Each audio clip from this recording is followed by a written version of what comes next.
everyone, and welcome to this week's episode of Hot Jobs. Today I have Michelle joining me. Hi, Michelle. Hi, Tara. Hi, everyone. We are super excited to be talking to everyone today, and we have a really exciting topic. We're actually going to be talking about some career mistakes. So, first, if you are watching and you have a specific question around a career mistake, maybe that you have made, or maybe a friend has made, or just something that you want us to talk about, go ahead and drop that comment or question in the comments. And before we get to that topic, we're going to be talking about one of our partners and our sponsor for today's episode, and that is Customer.io. Customer.io is a customer engagement platform that helps business turn over their data into actionable messages to their potential clients and customers. So think about behavior triggered messages across email, text message, and in-app notifications, while letting you actually craft messages that people will respond to, something that customers will actually trigger their behavior. So if you own your own business or you're looking for more business in your area, I would highly recommend checking out our partners at Customer.io. We are very excited that they are also a SkillBridge partner of ours, and any of those opportunities, of course, can be found on our job board right up here, hiremilitary.us. So today, as mentioned, Michelle and I are going to be talking about career mistakes. Now, a lot of times on Hot Jobs and through our social media posts, we talk about how to inevitably not make a mistake, right? We're constantly talking about tailoring our resumes and being prepared for interviews and researching companies. But I think it's important to talk about what to do when inevitably we make a mistake or a misstep, I'll call it. We're all human, they happen. And knowing how to navigate them, I think, is really important through your job search process, your interview process. And so we want to make sure that we prepare you for what happens when inevitably we all do it, make a mistake. Yeah, and I think, one of the things, Tara, is it shows you're human. Everyone makes Yeah, mistakes. It's about how do you recover? How do you own what happens? absolutely. No, you're so right. So we're going to start with some low stakes mistakes, okay? So these are things that are maybe not, detrimental to your job search or your interview or you landing the next job, but they are a great practice and how to handle a little bit of adversity. So Michelle, when we're talking about some low stakes mistakes, which is hard to say, by the way, the first thing that came to my mind and a mistake that I have personally made is maybe addressing someone by the wrong name. You thought it was Kristen and it's really Kirsten. So with that, I'll turn it over to you. My advice is to correct the mistake, apologize, move on, and never mention it again. Yeah, people have names that are spelled differently. I mean, for instance, I'm a Michelle with one L. Mm, And I get emails all the time from people who spell my name with two L's. And I'll correct them once.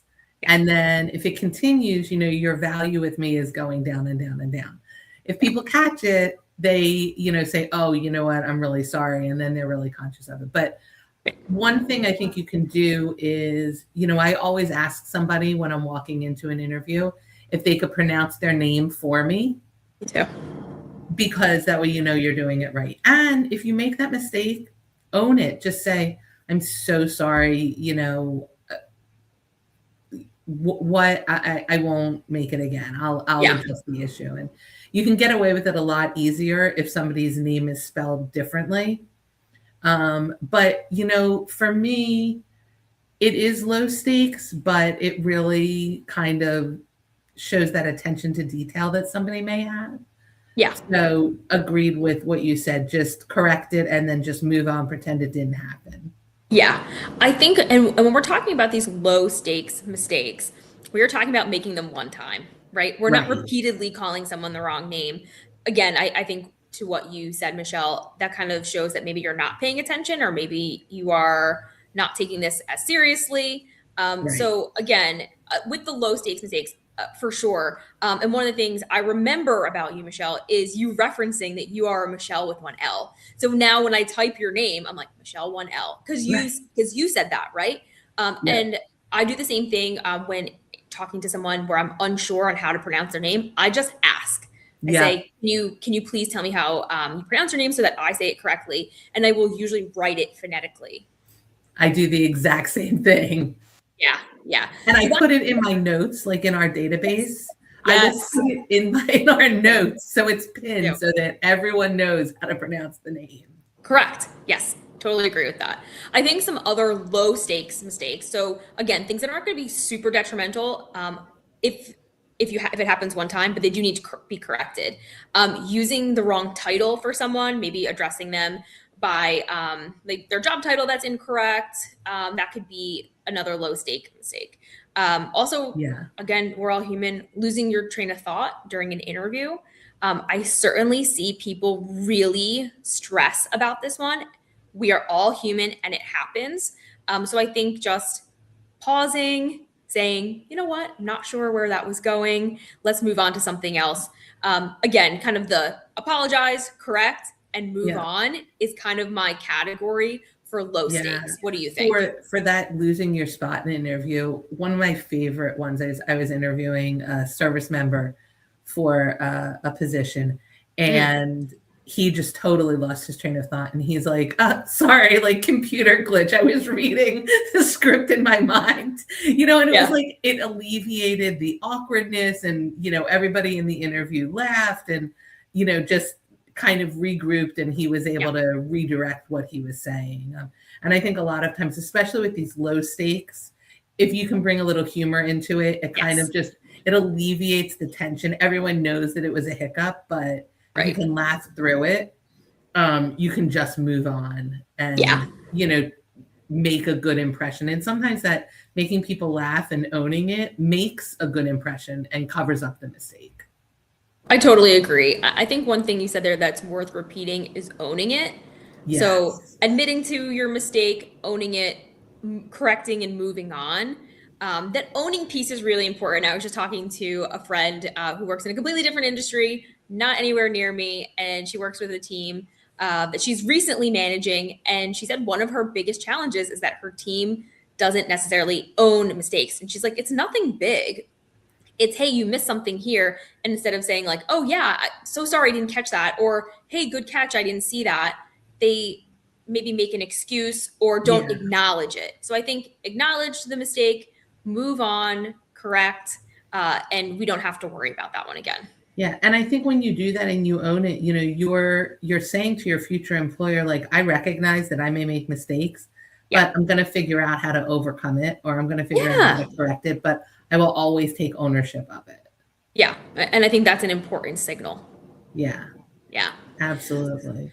So as we move on to like what we're going to categorize as medium. So these are maybe a little more serious, probably not detrimental, but certainly a mistake that we, of course, want to avoid. Can certainly happen and have happened, but we want to make sure that we have a plan to correct them if and when.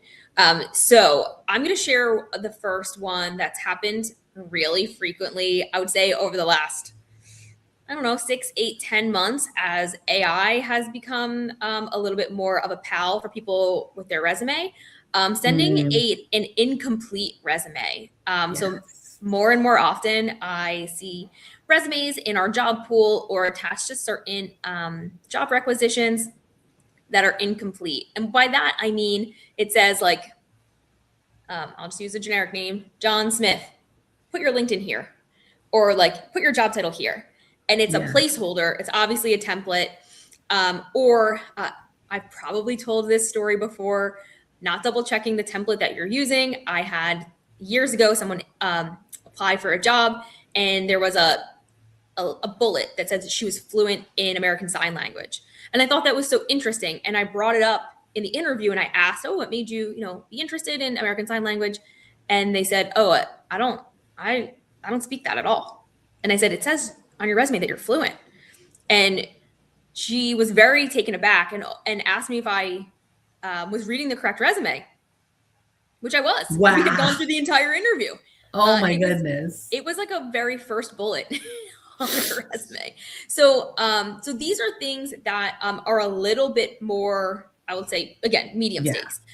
So in that instance, let's say, Michelle, that you're working with someone and they have sent a resume that was not complete or generic, and now it's being called out by the person that sent it to, a hiring manager, recruiter. What would you instruct someone to do at that point? First, I think in this market, if you have an incomplete resume, chances are you're not even going to make it to the interview. However, if you do, you have to just own it. You have to say, I used AI to generate it. I didn't read it clearly. I really apologize. Let me tell you what these career highlights really mean and relate it directly to the job. Yeah. And, hope that that can overcome it. But in the past, if we were 4 or 5 years ago, Yeah. people had a lot more leeway and you could get away with making mistakes on your resume. In Sure. this job market where there's like 500 people applying for one job, Yeah. it's going to really hurt you unless you are the absolute perfect candidate. And they may not know based on your incomplete resume. Right, exactly. Yeah. So read your resume. That's the way to overcome it. Like make sure if you're using AI, make sure you understand how to write the prompts so that you're actually getting a resume that recognizes you. Anybody can say, here's my information, write a resume. Right. But it's learning how to ask the right questions in order to produce a resume that is not going to be something that you regret. Yeah, I think that's great advice. I think this is another reason, and guys, I know you hate this tip, that we want you to tailor your resume to every job. Because can you imagine if you didn't, for this instance, and you applied to 50 jobs with an incomplete resume? You've just wasted a lot of time. So that's why I really encourage people to tailor their resume. If nothing else, just give it one more glance over before you hit submit or before you attach it to a job that you're applying for. And this is exactly why. So this actually happened last week. I had a candidate who I was interested in send an incomplete resume. There were placeholders. There was a lot of information missing that I felt was going to be relevant if they were to move on to the next round. And I really debated interviewing that person, to be honest, because no matter what, if they were going to be a great fit, there was going to be more work for me by having to fill this in. So I ended up deciding to have a conversation with this person. But I think I'm probably in the minority there. And I think it's interesting, Tara, because one of the clients that I'm working with right now had kind of something similar, had a resume, but he hadn't tailored it for the job that he was interviewing for. It was for a different position. And this was a second round interview already. And the interviewer said to him, look, I think that you have a lot of skills that you've been talking about that aren't on your resume. Can you go back? I'm going to give you the opportunity to go back and fix your resume. Yeah. And honestly, tailoring your resume for a job doesn't take that much work. A lot of it can be handled just in your executive summary. Take 10 minutes. Yeah. Because like you said, you just took that resume and applied to 50 companies. Yeah. Those 50 companies aren't going to want to look at you again. No. Because you didn't take the time and effort. So, right. Work on focusing on a complete resume that is not generic. Yeah. I used to have a coach that would say, take the time to do it right or take the time to do it over. So yes. Put your time up in the first half because you might not get a second chance. Right, exactly. Another medium stakes that I think happens pretty frequently is either oversharing during an interview or saying something that maybe you wish you didn't say. So what do you think of that, Michelle? Yeah, it's people are nervous in interviews and so they overtalk or they overshare or like we talked about in the low stakes of losing your train of thought, and so you're just rambling and rambling. That I think that you can pull back from that by saying, I'm so excited for this opportunity that I really apologize for going on. And again, it goes back to what we were saying a little earlier too, Tara, owning it. If you own it, it's not as bad. You hope that you didn't say something that's like really, really horrible. Like we work with somebody who's always like, go Eagles. And that's great. However, I have been in interviews where people have kind of said things about sports teams and everything. And I've lived all over. I'm a military spouse, right? We've lived all over. Yeah. So just because of where I'm living, you don't know my, affiliations. For some people, that is a really big deal. I used to have somebody that I worked with, and if somebody said something about the Pittsburgh Steelers because there was a mug in his background, he did not like the Pittsburgh Steelers. However, he had lost a bet and he had to have it. So that's the funniest thing.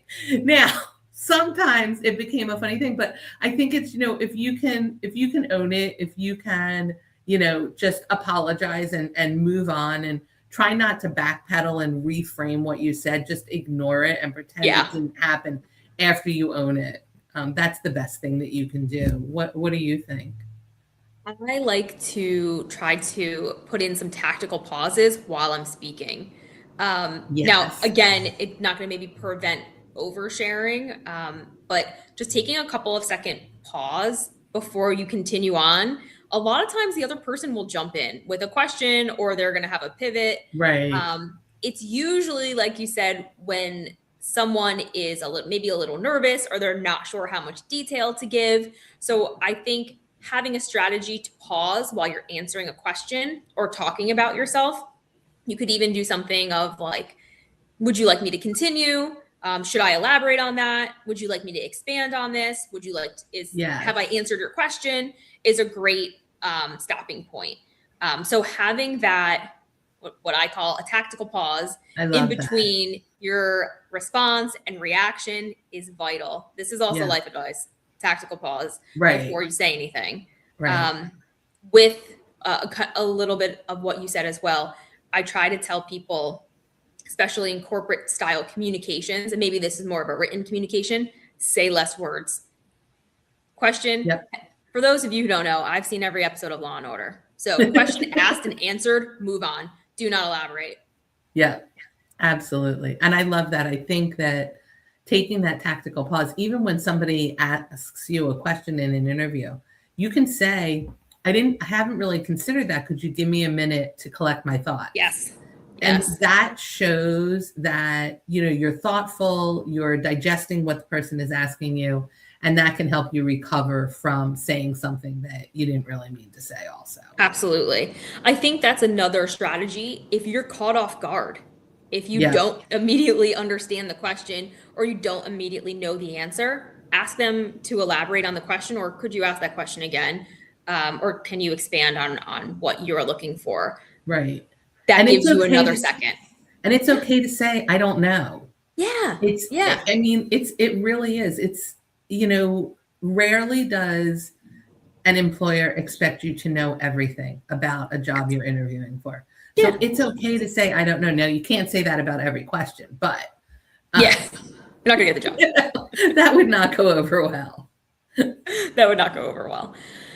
So we've talked a little bit about some low stakes and a little bit about some medium stakes. We're going to talk about some high stakes mistakes. These are things that we feel like could cost you an opportunity. Now, some of these are going to be, I think, a little bit challenging to navigate and to talk about, but that's part of why we do this, right? So the first one that I wrote down was chasing a title. This is something that came up in an internal conversation we were having with our own teammates today when we were talking about today's topic. We certainly see this through our experience when people are after a certain title and they are so focused on being whatever that might be, a senior vice president, director of so-and-so, and they start to miss what the actual responsibility is. And they are like, I'm doing 1 year as a associate manager, 1 year as a senior manager. I'm on my way, on track to be a VP. That can look very different when you are the employer. Potentially, what I've seen, I'll ask for your opinion as well, Michelle.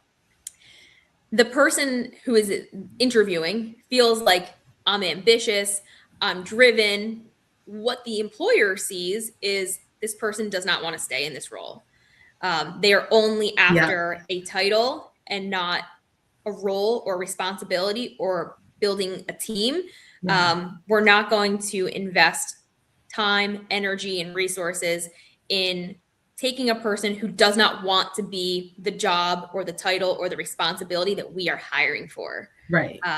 I'll pause there and ask for your opinion and Yeah, your I experience. mean, I have been in interviews where at the end of the interview, I will turn to whoever I'm with, if I'm interviewing with someone else, or, review my notes afterwards with the team and say, I don't even know whether this person wants this job. Right? If you're chasing a title or you're chasing the next job, that's not what I'm interviewing you for. I'm interviewing you for this job right here, right now. Dog walker number 1, not dog walker number 16. Yeah. And I need to know that you want this job. And like you said, I'm investing a lot of time, energy, effort, and training into making sure that you're the best dog walker number 1 there is. Yeah. Yeah. Eventually, if you prove yourself, you might be able to apply for dog walker number 2 or dog number 16. Yeah.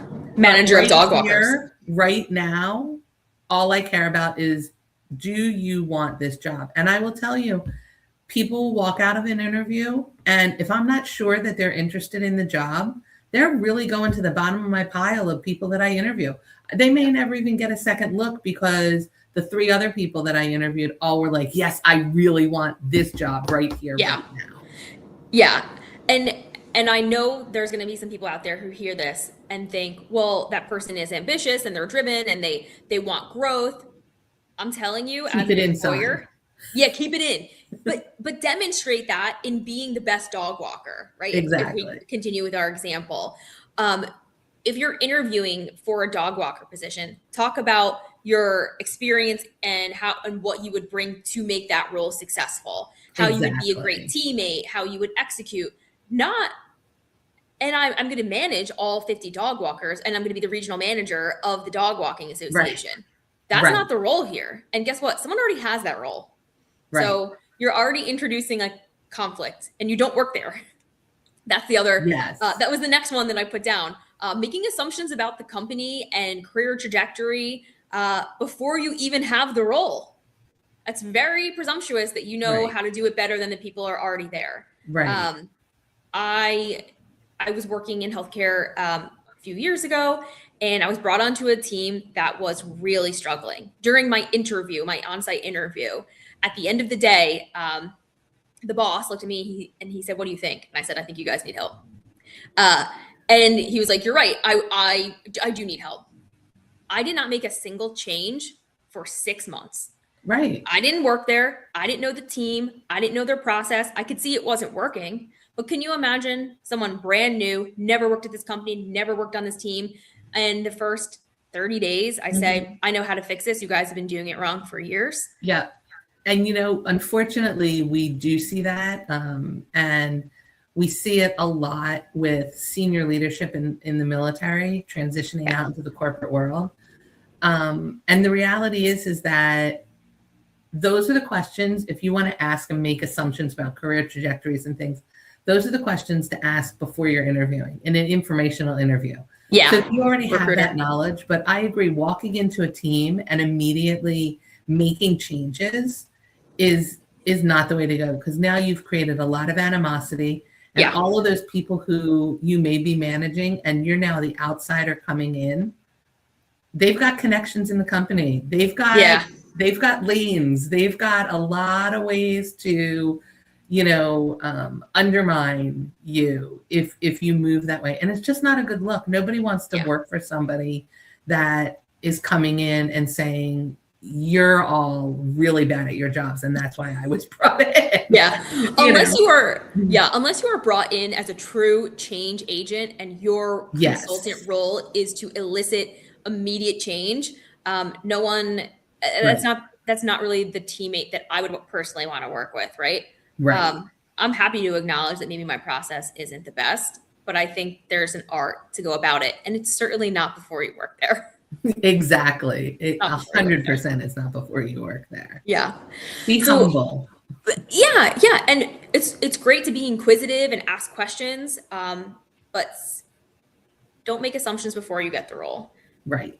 Yeah. Right. Yeah. So definitely stay humble on that one. Yes. So I appreciate this conversation. I know this is also a tough topic to talk about. Like I said, I feel like we really focus on mitigating mistakes, but inevitably we're all human. Yep. We do make mistakes, and being prepared and kind of knowing how to correct a misstep, I think is really important in the career navigation space. I agree. So we do want to get to some jobs today. Yeah. Michelle, would you like to start with TSR? Yes, so we have an amazing program, TSR, Tailored Strategic Retention, that is specifically focused on supporting cyber-connected military service members. You can be getting ready to transition from active duty, and if you're looking to move into the Guard or Reserves, the TSR program gives you concierge level, one-on-one, white glove transition support services. So anything that you have questions about with your transition, we are there to help and support you and guide you. And this includes helping you with resumes and tailoring them and interview prep and all of them, helping you not make all the mistakes Tara and I just talked about. Yeah. So if you're interested, email us at the TSR email address, and one of my teammates or I will get back to you. Excellent. Yeah, absolutely. And if you have any questions for Michelle or the TSR team, you can always drop them in the comments here. We can do our best to get back to you there. And of course, on our website, we have the information. So one last job before we end today is the End Run Senior Business Analyst. So a little bit about this role. So about End Run specifically, they are a technology consulting company that works directly with the Department of Defense for national security purposes. The Senior Business Analyst, this is based in Phoenix, Arizona, does require some in-person and about 20% travel. I think at the highest level, this person is really a driver of client success. So you're managing relationships with entrepreneurs, startups, running structured consulting engagements, and using data to help these companies make decisions towards contracting. So really important in building and maintaining pipelines of startups in the regional defense kind of ecosystem, looking at data and opportunities for improvement. So this position is listed on our job board at hiremilitary.us. We are looking for someone with experience in a similar type of role and a bachelor's degree. Highly preferred if you have military experience or military contract experience. Passion for tech would be great.